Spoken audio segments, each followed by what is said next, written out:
இருக்குது. இது எப்போ சொல்லணும் தெரியுங்களா? சஷ்டி அன்னைக்கு சொல்லி நம்ம ப்ரே பண்ணோன்னா முருகர் நமக்கு நிறைய நல்லது செய்வார். ஒவ்வொரு மந்திரத்துக்கும் ஒவ்வொரு பலன் உண்டு.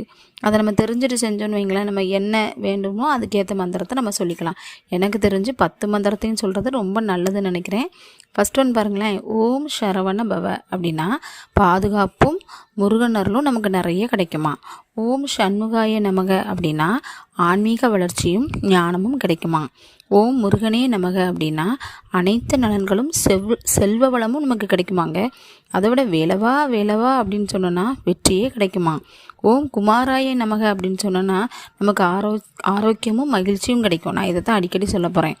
ஓம் காந்தாய நமக, அதாவது கந்தாய நமக அப்படின்னு சொன்னோன்னா வலிமையும் உற்சாகமும் கிடைக்கும். ஓம் சுப்பிரமணியாய நமக அப்படின்னு சொன்னோன்னா நமக்கு ஏற்படக்கூடிய தடைகள் எல்லாம் விலகும்.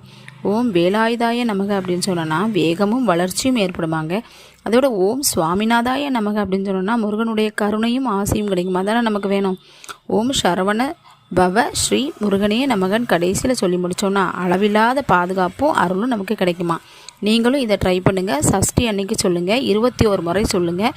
உங்களுக்கு நினைச்சது எல்லா காரியமும் நடக்கும். ஓம் சரவண பவ.